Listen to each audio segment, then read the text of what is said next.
اور میری ایک بات غور سے سنو، میں منافق آدمی نہیں ہوں، مجھے اللہ نے بڑی جرت دی ہوئی ہے، میرا جو عقیدہ ہوتا ہے میں ٹھوک پہ جا کے بیان کرتا ہوں۔ ہاں، صحابی رسول جو میرے نبی کا کوئی صحابی ہو، صحابی کی جوتیوں سے لگی ہوئی خاک پہ میری زندگی قربان۔ لیکن شاہ صاحب ایک بات میں میسج دینا چاہ رہا ہوں حویلیاں والوں، لفظ صحابہ بولا جائے تو صرف 4-5 نام ذہن میں کیوں آتے ہیں؟ میں اس فکر کی بھی مذمت کرتا ہوں، میں اس فکر کا بھی مخالف ہوں کہ لفظ صحابی بولا جائے تو 4-5 کیوں؟ میرے نبی نے جب حج فرمایا تو مختلف روایات ہیں، لیکن شاہ جی قبلہ کیا کم از کم روایت یہ نہیں ہے کہ میرے نبی کے اس حج کے ساتھ ہی میرے نبی کے 1,24,000 صحابہ تھے؟ کتنا؟ یعنی یہ تو وہ فگر ہے جنہوں نے میرے نبی کے ساتھ حج کیا۔ اب باقی علماء میں اختلاف ہے، کئیوں نے لکھا 1,44,000، کئیوں نے لکھا 1,60,000، کئیوں نے لکھا 2,16,000، واللہ عالم بالصواب۔ لیکن چلو ہم ان 1,24,000 کا نام ہی لیتے ہیں۔ سوال یہ ہے کہ میرے نبی کے یاروں میں سب سے ٹاپ پہ تو 10 ہیں، ابو بکر، عمر، عثمان، علی، طلحہ، زبیر، سعد، سعید، ابو عبیدہ بن الجراح، عبد الرحمن بن العوف۔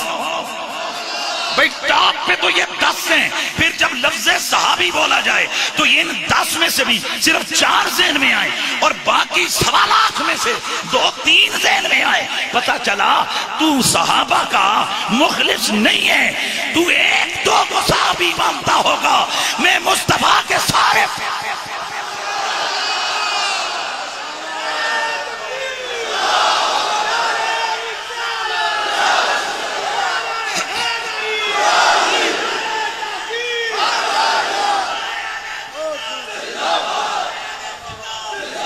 میں مصطفیٰ کے ہر صحابی پہ صدقے، میں آمنہ کے لال کے ہر یار پہ قربان۔ میرے نبی کے صحابہ کی محبت ایمان ہے، ایمان ہے، ایمان ہے۔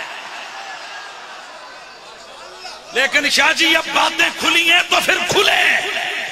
میں سوال پوچھنا چاہتا ہوں کہ کیا سیدنا جہجہ غفاری صحابی نہیں ہے؟ اور اس جہان میں جتنے تبرے حضرت عبد الرحمن بن عدیس البلوی پہ ہو رہے ہیں، حضرت جہجہ غفاری پہ ہو رہے ہیں، حضرت سیدنا عمرو بن الحمد پہ ہو رہے ہیں، اتنے کسی پہ نہیں ہو رہے۔ لیکن تم نے ان 3 صحابہ کا نام بھی کبھی کسی محفل میں سنا ہے؟ صرف شان صحابہ، شان صحابہ، انہاں دا نام ہی کوئی نہیں، اور تم کبھی نہیں سنو گے، کیونکہ یہ شان صحابہ کے نعرے لگانے والوں کی اپنی کتابوں میں ان صحابہ پہ لعنت بھیجی گئی ہے۔ میں میدان کا آدمی ہوں، میں بات دلائل سے کرنے والا ہوں، اس لیے ضرورت اس امر کی ہے کہ ہم صحابہ کی اگر ڈیٹیل میں بات کریں تو پھر ان کا نام بھی تو لینا، جہجہ غفاری، حضرت عبد الرحمن بن عدیس البلوی، حضرت سیدنا عمرو بن الحمد۔ معلوم ہے یہ عبد الرحمن بن عدیس البلوی کڑے صحابی نے؟ اور یہ وہی صحابی ہیں جو میرے نبی کے پاس گئے، میرے نبی نے لاڈ سے اپنا ہاتھے سے پھیرا۔ یہ بخاری، مسلم، ترمذی، ابن ماجہ، سیاہ ستہ کے اندر یہ راوی صحابی ہے، راوی، اور یہ حدیث کا راوی صحابی ہے عبد الرحمن بن عدیس البلوی۔ عمرو بن الحمد راوی صحابی ہے میرے نبی کا۔ تو یہ حضرت عبد الرحمن بن عدیس میں میرے نبی نے ادھر ہے، اور اس کی ڈیٹیل اگر دیکھنی ہو تو اس کو بہت سارے علماء نے لکھا ہے کہ اصل میں انہوں نے میرے نبی پاک کو جا کے گلاس کا دودھ پیش کیا۔ میرے نبی نے گلاس کا دودھ لیا، دودھ پیا، میرے نبی نے نوش فرمایا، نوش فرما کے میرے نبی نے یہ پاس کھڑے ہوئے تھے، ان کے چہرے کے اوپر کیا کیا؟ ہاتھ پھیرا اور فرمایا اللہ تیری جوانی میں برکت دے، اللہ تیری 80 سال عمر ہے، بابا بابا نہیں ہے، 5 سالہ دا جوان ہے۔ تمام محدثین علماء نے سب نے اس حدیث کو لکھا ہوا ہے۔ بابا بابا نہیں ہے، 80 سال کا جوان ہے، 25 سال کا جوان لگتا ہے.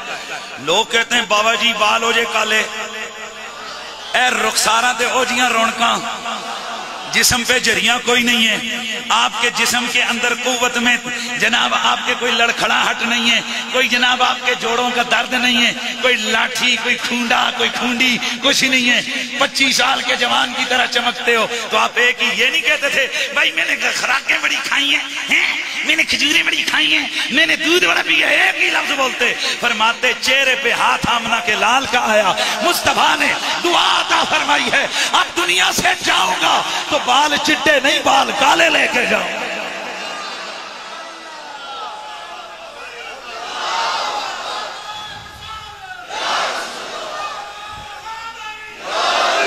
اور میں اگلا جملہ بولوں تو کیا حضرت عمار بن یاسر صاحب یہ رسول نہیں ہے؟ اور سوال تو یہ ہے کہ جب صحابہ کی داستان چھڑتی ہے تو صرف 3 4 5 پہ جا کے رکتی کیوں ہے؟ اگر ڈیٹیل میں ہے تو پھر سب بیان ہو، مگر نہ یہ بیان ہو کہ جس نے حالت ایمان میں ایک لمحہ بھی میرے مصطفیٰ کی بارگاہ کی سعادت عطا حاصل کی ہے اور اسی عشق کے مزے میں دنیا سے چلا گیا، وہ صحابی ہے اور اس کے قدموں کی خاک پہ میری زندگی قربان ہو جائے.